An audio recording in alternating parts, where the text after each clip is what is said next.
नमस्कार। आज इस वीडियो में हम कक्षा 12वीं की पुस्तक वितान भाग 2 के पाठ सिल्वर वेडिंग के बारे में पढ़ेंगे।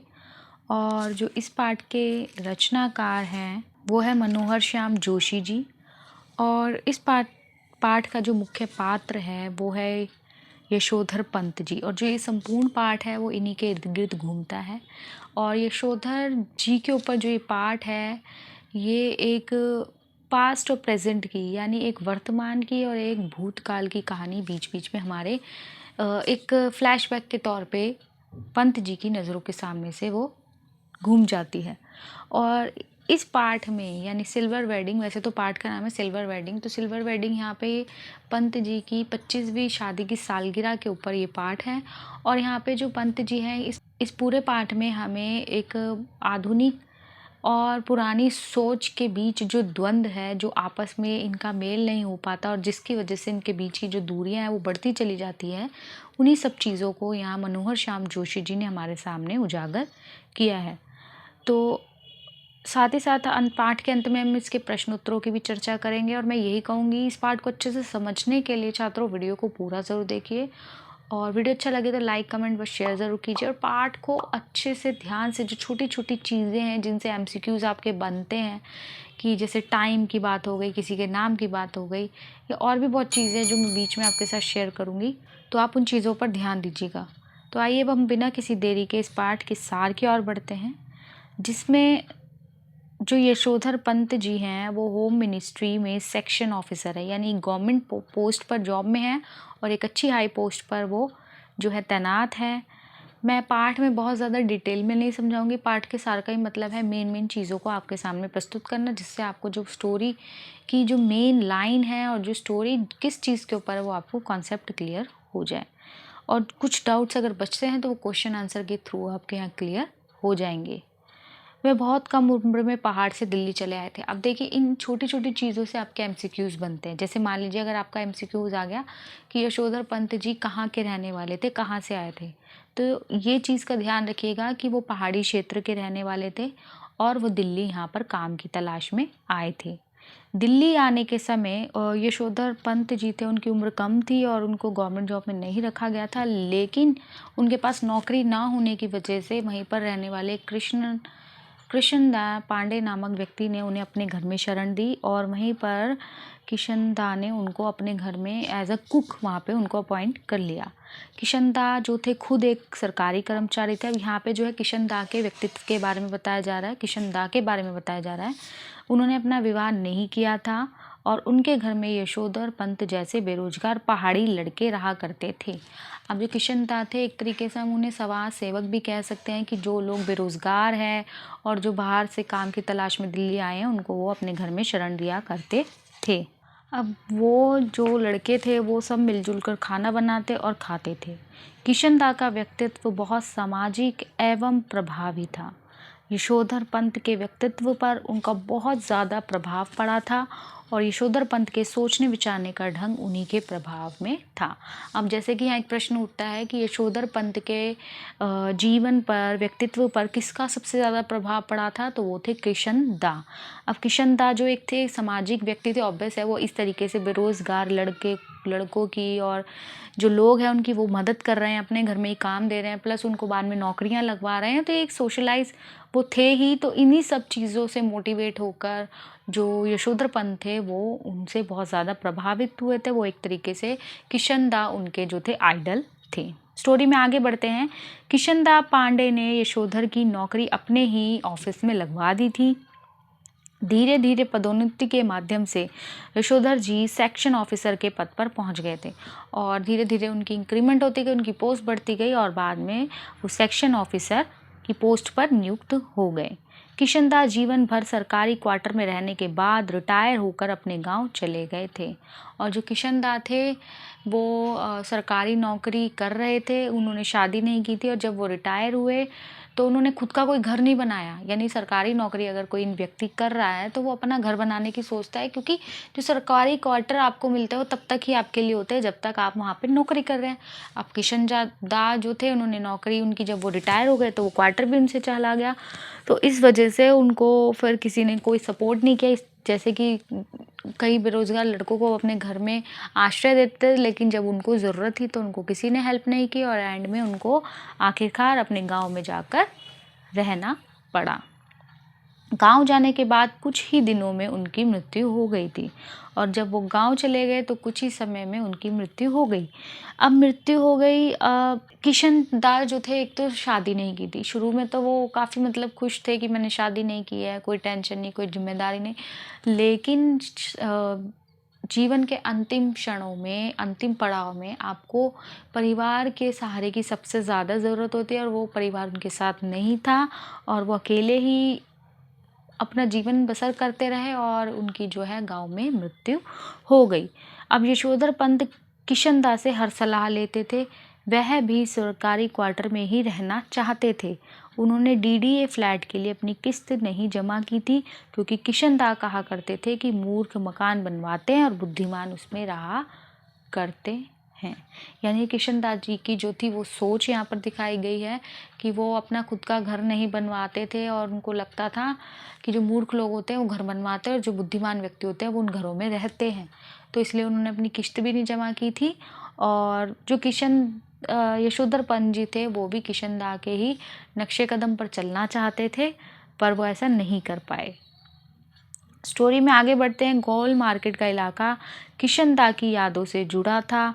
यशोधर पंत वहाँ लंबा समय बिता चुके थे, इसलिए वह उसे छोड़कर नहीं जाना चाहते थे। उन्हें टूटे हुए क्वार्टर में रहना मंजूर था, लेकिन वह जगह छोड़नी नहीं थी।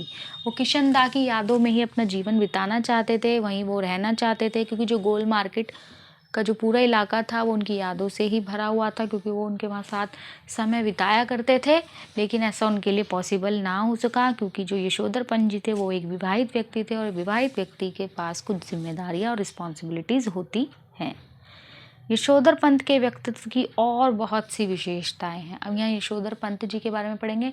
अभी तक हम किशन दास और यशोधर जी के जो बीच में किस तरीके से उनके जीवन पर उसका प्रभाव पड़ा, यशोधर पंत के शुरुआती दौर कैसा था, तो अभी हम इन सब चीज़ों के बारे में पढ़ रहे थे। अब हम यशोधर पंत के व्यक्तित्व और उनकी विशेषताओं के बारे में पढ़ेंगे कि वह सामाजिक रिश्तों को निभाने का हर संभव प्रयास करते थे। यानी जो यशोधर पंत थे वो सामाजिक जो भी रिश्ते हैं उनको निभाने की हर तरह की कोशिश करते थे। अपने पहाड़ से जुड़े रीति रिवाजों में बढ़ चढ़कर हिस्सा लेते थे ताकि वो उन सब चीज़ों को भूले नहीं और उनसे वो कट ना जाएं। कुछ आयोजन तो अपने घर में ही कराते थे। वह संयुक्त परिवार के सदस्य रह चुके हैं और जो यशोधर पंत जी थे वो एक जॉइंट फैमिली में रहते थे, इसलिए उन्हें वह बीता हुआ समय बहुत अच्छा लगता है और जो जॉइंट फैमिली के साथ उन्होंने अपना समय बिताया था वो उनको बहुत पसंद था। वह चाहते हैं कि उनके बच्चे भी संयुक्त परिवार को पसंद करें। उनकी बीवी और उनके बच्चों को यशोधर का यह विचार तनिक भी अच्छा नहीं लगता। अब देखिए यहाँ पर ही वैचारिक टकराव हमें यह दिख रहा है कि जो यशोधर पंत थे वो जॉइंट फैमिली में रहना ज़्यादा प्रेफर करते थे, उन्हें वहाँ ज़्यादा अच्छा लगता था। लेकिन जो उनके बीवी और बच्चे थे वो इन चीज़ों के बिल्कुल विरुद्ध थे। उनको अपनी खुद की एक फैमिली, एक न्यूक्लियर फैमिली पसंद थी। उनकी बीवी संयुक्त परिवार में बिताए अपने दिनों को जीवन के सबसे खराब अनुभव बताते। यानी जिस तरीके से जो यशोधर पंत जी है उनके लिए संयुक्त परिवार में रहना एक खुशी की बात थी, एक अच्छे अनुभव की बात थी, वहीं अपोजिट उनकी जो बीवी थी उनके लिए वो सबसे बुरा अनुभव था। किशन दास की तरह ही यशोधर बाबू अपने बच्चों की गलतियों या बातों को जवानी का प्रमाण मानते हैं। यानी जो बच्चों द्वारा की गई बातें या जो गलतियाँ उनको वो जवान हैं, टीनेजर्स हैं, बड़े हो रहे हैं, इन सब चीज़ों को वो बोलकर उन चीज़ों को वो इग्नोर कर दिया करते थे।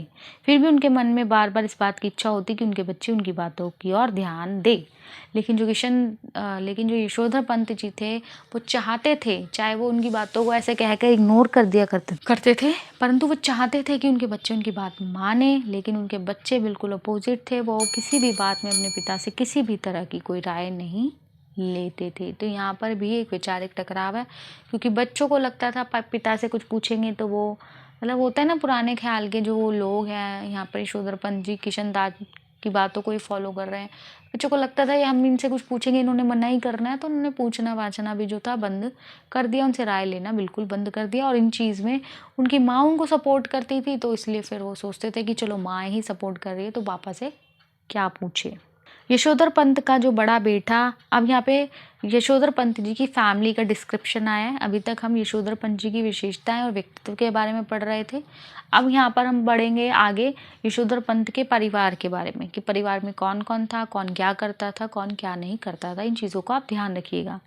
यशोधर पंत का बड़ा बेटा एक मल्टीनेशनल कंपनी में नौकरी कर रहा है, उसे बहुत अच्छा वेतन मिलता है। यशोधर जी अपने बेटे की प्रतिभा को साधारण मानते हैं। अपने बेटे को इतना अच्छा वेतन मिलना उन्हें समझ में नहीं आता, यानी उन्हें लगता है कि ऐसा तो ये कोई खास काम करता नहीं है और इसको इतनी अच्छी सैलरी क्यों मिल रही है। अब उनके दूसरे बेटे की बात करते हैं। उनका जो दूसरा बेटा है वो IAS देने की तैयारी कर रहा है, यानी UPSC की वो तैयारी कर रहा है, क्लियर करना है। और पिछले साल एलाइड सर्विस में आ जाने के बाद भी उसने उनको ज्वाइन नहीं किया था, और पिछले साल वो ऑलरेडी गवर्नमेंट जॉब क्लियर कर चुका है, लेकिन फिर भी उसने पता नहीं क्यों ज्वाइन नहीं किया। ये भी उनको समहाउ इनप्रॉपर लगता है कि क्यों उसने उनको ज्वाइन नहीं किया। उसका यह कदम भी यशोधर जी के समझ में नहीं आता। अब यहाँ पर है ना, बहुत जगह पर जो यशोधर जी है उनका एक तकिया कलाम है समहाउ इम्प्रॉपर। इसका मतलब यहाँ पर है कि जो चीज़ उनके अकॉर्डिंग नहीं हो रही या जो चीज़ उनको अच्छी नहीं लगती, जैसे उनके बच्चों का उनकी बातें ना मानना, उनकी बीवी के बारे में भी अब हम पढ़ेंगे कि वो बहुत चीज़ें उनको अपनी बीवी और अपनी बेटी की भी नहीं पसंद। तो इन वैचारिक टकरावों में जो चीज़ें उनको नहीं पसंद लगती ना, वो उसके लिए अपना तकिया कलाम यूज़ करते हैं, और वो है समहाउ इम्प्रॉपर। उसका ये कदम भी यशोधर की समझ में नहीं आता है। उनका तीसरा बेटा स्कॉलरशिप लेकर अमेरिका चला गया है। बेटी भी डॉक्टरी की उच्च शिक्षा के लिए अमेरिका चले जाने की धमकी देती रहती है। ठीक है, तो ये अभी हम उनके 4 बच्चों के बारे में जान चुके हैं। जो बड़ा बेटा है वो जॉब करता है, दूसरे नंबर का बेटा है वो UPSC की प्रिपरेशन कर रहा है, तीसरा बेटा स्कॉलरशिप लेके एजुकेशन के लिए अमेरिका जा चुका है, चौथी बच्ची है उनकी जो बेटी है वो भी उनको धमकी देती रहती है कि वो भी स्कॉलरशिप लेके अमेरिका चली जाएगी। मतलब ऐसे नहीं कि उनके बच्चे बिगड़े हुए हैं, बट उनके बच्चे जो है काफ़ी लायक है। बट हाँ, वैचारिक टकराव है, क्योंकि पाश्चात्य जो आधुनिक सोच है और जो पुरानी सोच है उनके बीच जो है यहाँ तालमेल नहीं बन पा रहा है।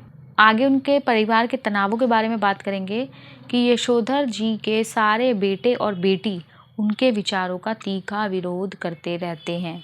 बड़ा बेटा उनकी भावनाओं का ज़रा भी ख्याल नहीं रखता है। वह उनके रहने सहने के ढंग पर भी ऐतराज़ करता है। उनके बेटे उन्हें साइकिल से नहीं चलने देते हैं, घर में अपनी बातों को मनवाते हैं। तो यशोधर जी की पत्नी भी अपने बेटे बेटियों का ही साथ देते हैं। मतलब यहाँ एक तरफ यशोधर जी हैं और दूसरी तरफ उनका पूरा परिवार। तो यहाँ पर वो पुराने ख्याल के हैं, और जो माँ है वो अपने आप को अपने बच्चों के और समय के अकॉर्डिंग अपने आप को ढाल चुकी है। यशोधर जी की पत्नी और उनके बच्चे अपने परिवार के प्रति एक तरफा लगाव को आर्थिक दृष्टि से सर्वथा मूर्खतापूर्ण मानते हैं। यशोधर जी की पत्नी भी अपने बेटे बेटियों का ही साथ देती है, अपनी बेटी के कहे अनुसार ही कपड़े वगैरह पहनती है। वह बार बार यशोधर जी को उनके विचारों के लिए कोसती है। यशोधर जी की पत्नी और उनके बच्चे अपने परिवार के प्रति एक तरफा लगाव को आर्थिक दृष्टि से सर्वथा मूर्खतापूर्ण मानते हैं। बड़ा बेटा अपनी बुआ को भेजने के लिए 100 रुपये देने से भी इनकार कर देता है। इस तरह यशोधर जी का अपने परिवार से अच्छा संबंध नहीं है। यानी जो बेटे बेटी है वो पिता की तो बात मानते ही नहीं है, साथ ही साथ जो माँ है वो बच्चों को ही सपोर्ट करती है। प्लस वो यशोधर जी को नहीं पसंद कि उनकी जो वाइफ है वो कट स्लीव्स पहने, पजामियाँ पहने, या मतलब काफ़ी मॉडर्न स्टाइल में ऊंची हाई हील्स पहने, लेकिन वो उनके विरोध में जाके अपने बच्चों की बातों को मान के सब करती है। तो और जो यशोधर जी है उनको उनकी बुआ ने ही बड़ा किया है, पाल पोस। लेकिन अगर यशोधर जी अपने बेटे से कहकर उनको 100 रुपये या खर्चा पानी भिजवाने की भी बात करते हैं, तो यहाँ पर जो उनका बड़ा बेटा है वो इस चीज़ का भी विरोध करता है। तो इस वजह से वो सारे एक तरफ और जो यशोधर पंत जी है वो एक तरफ है, और इस कारण उनमें एक वैचारिक तनाव यहाँ पर सदैव बिल्डअप रहता है, सदैव बना रहता है।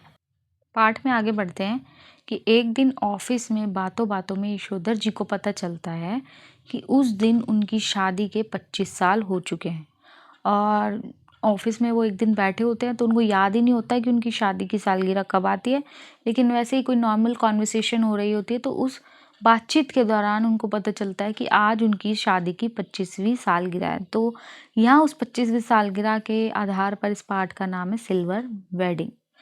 ऑफिस के सहयोगी कर्मचारी उनसे दावत देने के लिए कहते हैं। स्वभाव से कंजूस यशोधर जी पहले 10 रुपए देते हैं, फिर ज़्यादा जोर देने पर 20 रुपए और दे देते हैं। यानी कि जो यशोधर जी हैं वो इन सब चीज़ों को जो है अंग्रेज़ों के चोचले कहते हैं, क्योंकि जो ये अंग्रेज़ आए हैं उन्हीं के बाद ये सब चीज़ें जो है यहाँ पर स्टार्ट हुई है। यशोधर जी को एक केक कटिंग करना, बर्थडे सेलिब्रेट करना, एनिवर्सरी सेलिब्रेट करना, ये बिल्कुल ही अंग्रेज़ों के चोचले लगते हैं। उनको ये बिल्कुल भी दिखावा पसंद नहीं आता। लेकिन ऑफिस में जो स्टाफ है वो काफ़ी ज़्यादा उनसे रिक्वेस्ट करता है पार्टी के लिए, तो पहले तो वो चाय नाश्ते के लिए 10 रुपए दे देते हैं, लेकिन बहुत ज़्यादा इंसिस्ट करने पर वो फिर 20 रुपए और देते हैं। यानी एक और क्वेश्चन यहाँ बनता है कि यशोधर जी ने अपनी पार्टी के लिए, जो ऑफिस स्टाफ की पार्टी के लिए कितने रुपए दिए, तो 30 रुपीज़, यानी पहले 10 रुपए और बाद में 20 रुपए और दिए। तो वो खुद पार्टी के लिए पैसे तो दे देते हैं उनके इंसिस्ट करने पर, वो खुद उस पार्टी को ज्वाइन नहीं करते हैं, वो वहाँ से उनको वो पैसे देकर चले जाते हैं। दावत का सामान आने के बाद भी वह उनके साथ बैठकर जलपान नहीं करते। इस तरह कर्मचारियों के साथ बैठकर चाय पानी पीना और गपाष्टक करना उन्हें किशनदा से नहीं सीखा था। यानी जैसा कि अभी हम बात कर रहे हैं, ये सारा जो प्रभाव था उनके ऊपर वो था किशनदा का, और किशनदा से उन्होंने ये सब नहीं सीखा था कि जो स्टाफ के साथ है गप्पे हाँकना और इधर उधर की बातें करना, क्योंकि वो पूरा दिन उनके साथ काफ़ी स्ट्रिक्ट रहते थे। टाइम पर आते थे, टाइम पर जाते थे, यानी पहले निकल गए या लेट आ रहे हैं, तो इस वजह से जो उनके जूनियर स्टाफ था वो भी उनको फॉलो करता था, तो इस वजह से वो काफ़ी स्ट्रिक्ट रहते थे। लेकिन शाम के टाइम जब वो ऑफिस से घर जा रहे होते थे तो थोड़ा सा माहौल को नॉर्मल करने के लिए वो हल्का फुल्का सा मजाक कर लिया करते थे। ये चीज़ उन्होंने किशनदा से सीखी थी। लेकिन किशनदा से फालतू की पार्टीज करना और पार्टीज के बाद उधर उधर की बातें करना वो उनको बिल्कुल पसंद नहीं था। ये उन्होंने उनसे नहीं सीखा था और वो वहाँ से चले गए थे। ऑफिस से निकलकर वह अधिक से अधिक बाहर समय बिताने की अपनी आदत के मुताबिक बिरला मंदिर चले जाते हैं। अब यहाँ जो किशनदा थे उनकी छुट्टी जो है 5 बजे हो जाती है, और 5 बजे वो ऑफिस से निकलकर अपनी आदत के अकॉर्डिंग जो है दिल्ली के जो प्रसिद्ध बिरला मंदिर है वहाँ पर वो चले जाते हैं। वह प्रवचन सुनाने और ध्यान लगाने के बाद वह पहाड़गंज जाते हैं, यानी वहाँ प्रवचन वगैरह वो सुनते हैं, सुनाते हैं और फिर पहाड़गंज जाते हैं। वहाँ घर के लिए सब्जी वगैरह खरीदते हैं। यह कार्यक्रम वह रोज़ करते हैं। इस तरह लगभग 8 बज जाते हैं, जबकि उनके मन में इच्छा होती है कि उनके बेटे घर के काम को संभाल ले। यानी कि जो किशनदा है उनकी 5 बजे छुट्टी हो जाती है, लेकिन उनको घर पहुँचते पहुँचते 8 बज जाते हैं। यानी 3 घंटे वो मंदिर वगैरह और सब्जी वगैरह वेजिस वगैरह घर के लिए सामान लेना, इन सब में टाइम स्पेंड करते हैं। लेकिन किशनदा का मन करता है कि ये जो सारी रिस्पॉन्सिबिलिटी उन्होंने अभी उठा रखी है वो उनके बेटे उठा ले। वह अपने बेटों को जिम्मेदारी देना चाहते हैं। अपने बेटों के साथ उनका संबंध जो है बहुत ज़्यादा तनावपूर्ण है।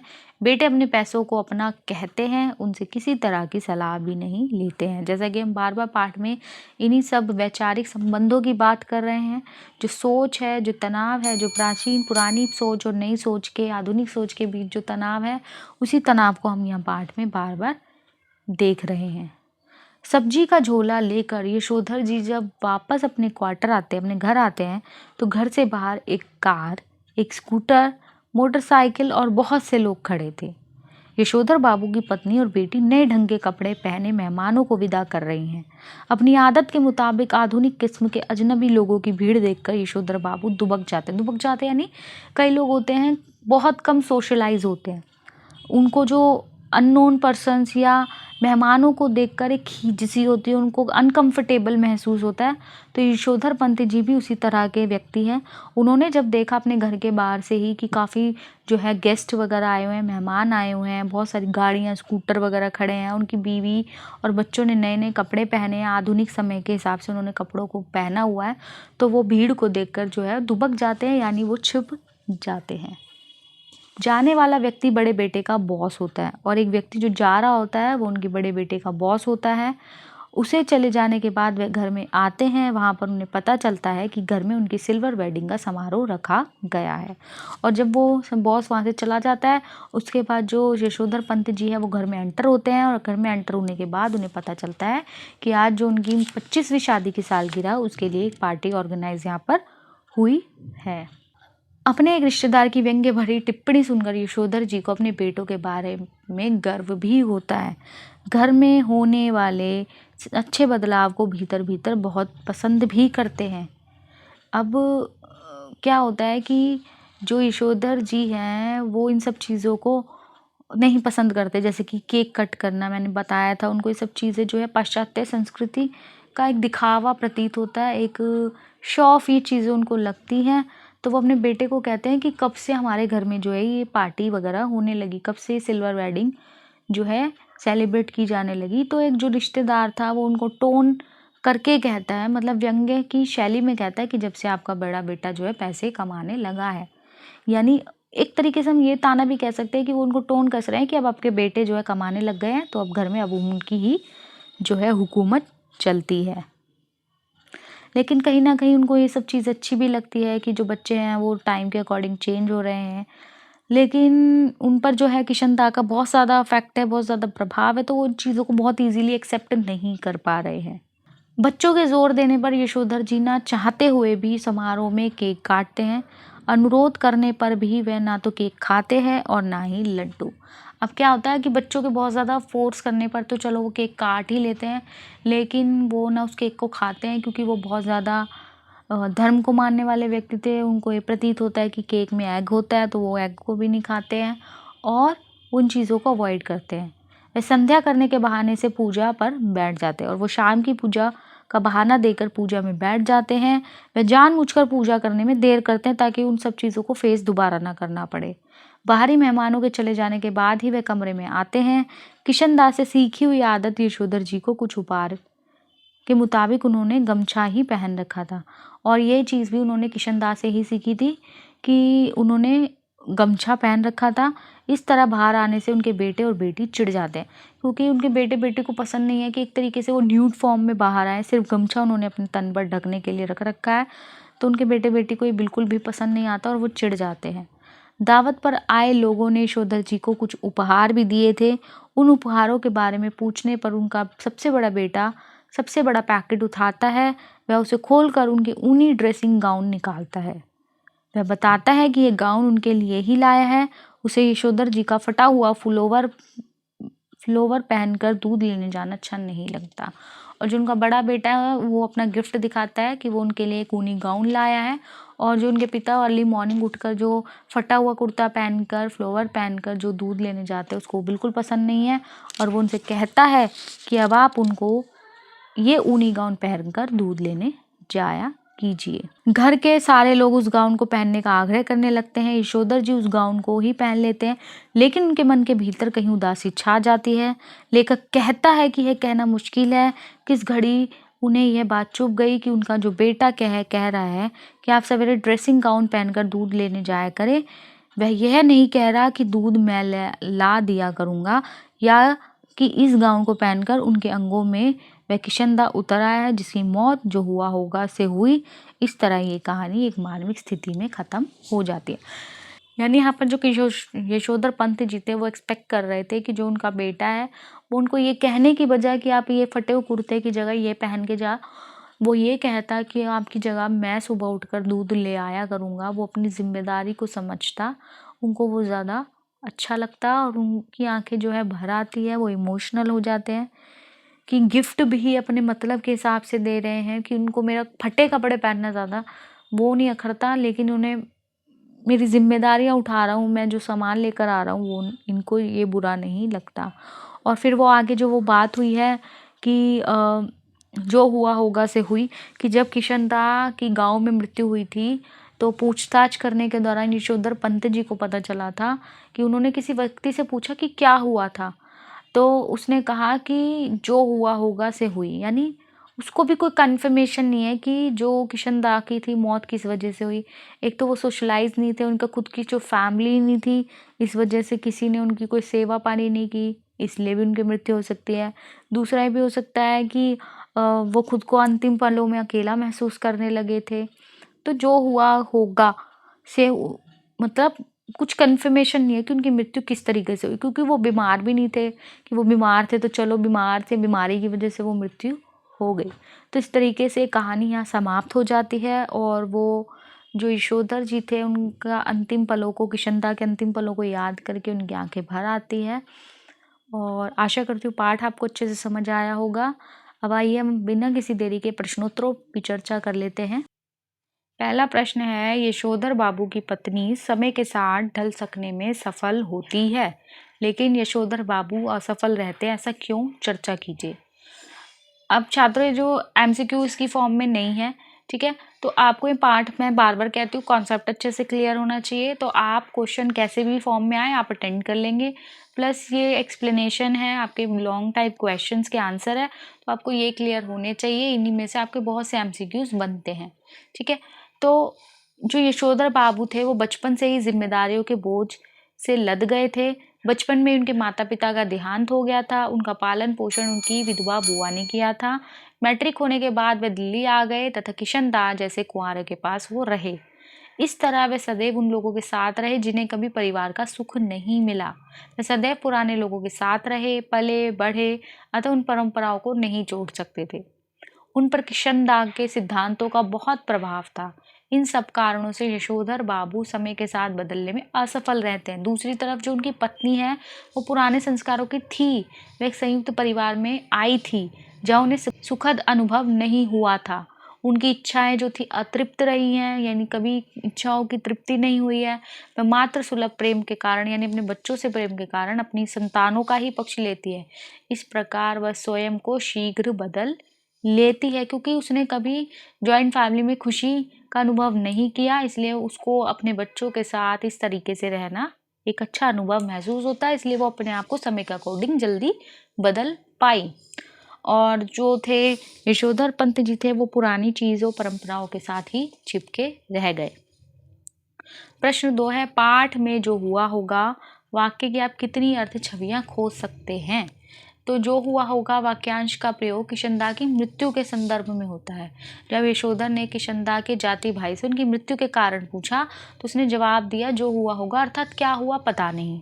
इस वाक्य की अनेक छवियां बनती है। जैसे पहला अर्थ खुद कहानीकार ने बताया कि पता नहीं क्या हुआ होगा, यानी कोई कंफर्मेशन हमें भी नहीं पता चली कि उनकी मृत्यु किस तरह हुई। दूसरा अर्थ यह है कि किशनदा अकेले रहे, जीवन के अंतिम क्षणों में भी किसी ने उन्हें नहीं स्वीकारा, इस कारण उनके मन में जीने की इच्छा जो थी वो बिल्कुल समाप्त हो गई थी, क्योंकि वो अनमैरिड थे, उनका कोई फैमिली नहीं थी। तीसरा समाज की मानसिकता है कि किशनदा जैसे व्यक्ति का समाज के लिए कोई महत्व नहीं है, वे सामाजिक नियमों के विरोध में रहे, फलतः समाज ने भी उन्हें दरकिनार कर दिया, यानी समाज के नियमों में वो नहीं बंधे, परिवार ये सब चीज़ें, तो इस कारण समाज ने भी उनको बिल्कुल बॉयकॉट कर दिया। प्रश्न 3 है, समहाउ इम्प्रॉपर वाक्यांश का प्रयोग यशोधर बाबू लगभग हर वाक्य के प्रारंभ में तकिया कलाम की तरह करते हैं। इस काव्यांश का उनके व्यक्तित्व और कहानी के कथ्य से क्या संबंध बनता है? तो यशोधर बाबू जो थे वो समहाउ इम्प्रॉपर वाक्यांश का प्रयोग तकिया कलाम की तरह करते हैं। उन्हें जब कुछ अनुचित लगता है और कुछ उनकी अकॉर्डिंग नहीं होता, उसमें उनको कुछ कमियां नज़र आती हैं, तो वह नए के साथ तालमेल नहीं बिठा पाते हैं और पाठ में अनेक स्थानों पर समहाउ इम्प्रॉपर अनेक स्थान पर उन्होंने प्रयोग किया है। जैसे जब दफ्तर में सिल्वर वेडिंग होती है, जैसे कि मैंने आपको एक्सप्लेनेशन के दौरान भी बताया था कि जो चीज़ उनको अपने अकॉर्डिंग नहीं लगती, जो अनुचित लगती है, उसमें वो अपना जो तकिया कलाम है समहाउ इम्प्रॉपर उसको जोड़ देते हैं।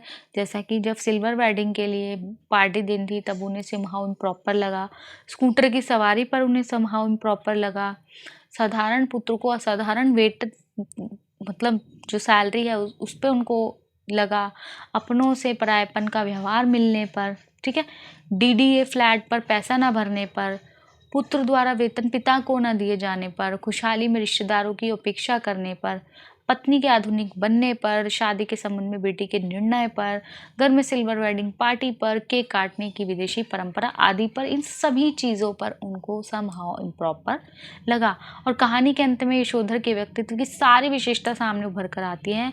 वे ज़माने के हिसाब से अप्रासंगिक हो गए हैं। ये पीढ़ियों के अंतराल को दर्शाता है।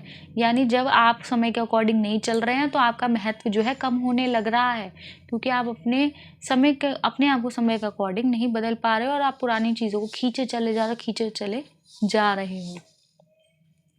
प्रश्न 4 है, यशोधर बाबू की कहानी को दिशा देने में किशनदा की महत्वपूर्ण भूमिका रही है।